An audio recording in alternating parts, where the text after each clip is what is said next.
Good morning dear students. आज हम पढ़ेंगे समान ज्ञान पहला अध्याय और चैप्टर का नाम है हमारी पृथ्वी। चैप्टर का नाम है हमारी पृथ्वी, तो हम आज पृथ्वी के बारे में अध्ययन करेंगे। आइए जानते हैं हम पृथ्वी के बारे में। तो सूर्य से दूरी के क्रम में पृथ्वी तीसरी ग्रह है। पृथ्वी उस ग्रह का नाम है जिस पे जीव जंतु निवास करते हैं। जैसा कि हम जानते हैं कि पृथ्वी ही एक ऐसा ग्रह है जिस पे जीवन संभव है और इसी पे जीव जंतु निवास करते हैं।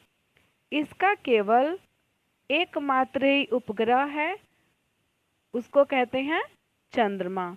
तो इसका जो एकमात्र उपग्रह होता है उसका नाम चंद्रमा है। सर्वप्रथम पाइथागोरस ने बताया था कि पृथ्वी गोल है। तो पृथ्वी के बारे में निरीक्षण करने के बाद पाइथागोरस ये एक वैज्ञानिक हैं जिन्होंने इसके बारे में अध्ययन किया और उन्होंने बताया कि पृथ्वी कैसी है, तो ये गोल है। ठीक है।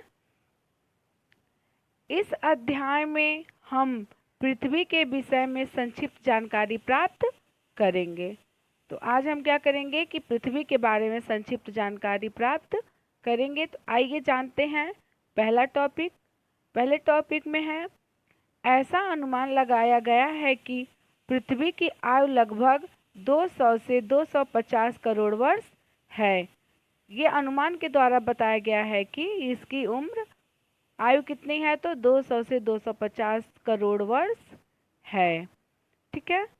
नेक्स्ट टॉपिक है कि पृथ्वी का भूमध्य व्यास 12,756 किलोमीटर और ध्रुवीय व्यास लगभग 12,714 किलोमीटर है। तो इसका भूमध्य व्यास कितना है, तो लगभग 12,756 किलोमीटर है और ध्रुवीय व्यास तो वो लगभग 12,714 किलोमीटर है। तीसरा टॉपिक है पृथ्वी आकार में गोल है जिसे गोलाब कहते हैं। चौथा टॉपिक है पृथ्वी अपनी ध्रुव पे 23 1/2 अक्षांश झुकी हुई है, इसलिए वर्ष भर दिन और रात होता है। तो पृथ्वी के झुकाव के कारण ही दिन और रात बराबर होती है। पृथ्वी जब सूर्य के चारों ओर घूमती है तो इससे घूमने की प्रक्रिया को परिक्रमण कहा जाता है, जिसके कारण मौसम बदलता है। पृथ्वी जो घूमती है सूर्य के चारों तरफ, तो वो क्या करती है, सूर्य की परिक्रमा करती है, जिसको परिक्रमण कहते हैं, जिसके कारण मौसम बदलता रहता है। छठवां टॉपिक है पृथ्वी के प्रतिरूप ग्लोब पर उत्तर से दक्षिण की ओर खींची गई काल्पनिक रेखा देशांतर रेखा कहलाती है। तो उत्तर से जो दक्षिण की तरफ रेखाएं खींची जाती हैं वो रेखाएं काल्पनिक होती हैं और जिस रेखाओं को खींचा जाता है वो रेखाएं देशांतर रेखाएं कहलाती हैं। तो आप बता सकते हैं कि उत्तर से जो रेखा दक्षिण की तरफ खींची जाती है उसे हम देशांतर रेखा कहते हैं। 7वां टॉपिक है आपका जिस समय पृथ्वी चंद्रमा और सूर्य के बीच में आ जाता है तो उस समय पृथ्वी की छाया चंद्रमा पर पड़ने लगती है, उस पर अंधेरा हो जाता है। यह प्रक्रिया चंद्र ग्रहण कहलाती है।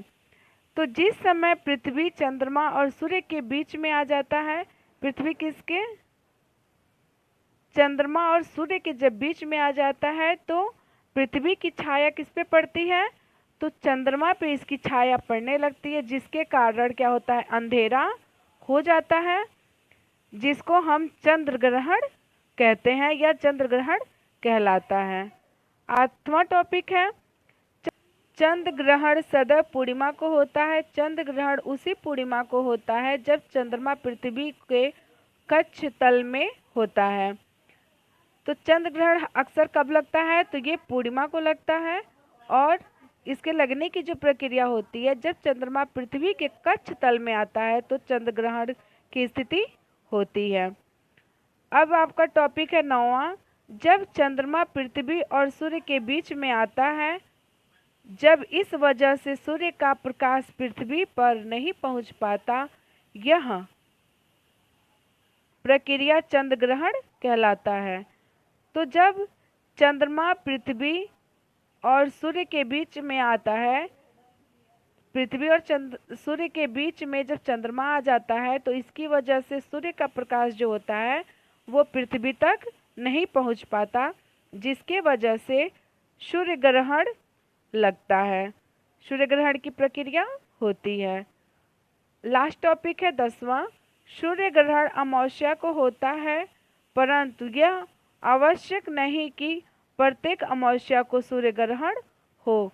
और सूर्य ग्रहण लगने की स्थिति क्या होती है, अधिकतर ये कब लगता है तो अमावस्या को लगता है, लेकिन ये आवश्यक नहीं है कि ये अमावस्या को, हर अमावस्या को सूर्य ग्रहण हो। ठीक है, देखिए आपके सामने पृथ्वी का प्रतिरूप है, ये है ग्लोब, जिसके माध्यम से हम पृथ्वी को देख सकते हैं या पृथ्वी के प्रतिरूप को समझ सकते हैं। उसके बाद है ये पृथ्वी, हमारे पृथ्वी का रंग कैसा है तो ये देखिए नीला है, और इसका कलर, इसका जो आकार है वो कैसा है, गोल है। जैसा कि हमने ऊपर पढ़ा था कि पृथ्वी का एक उपग्रह होता है चंद्रमा। ठीक है, तो ये चंद्रमा है जो पृथ्वी का क्या है, उपग्रह होता है। ठीक है।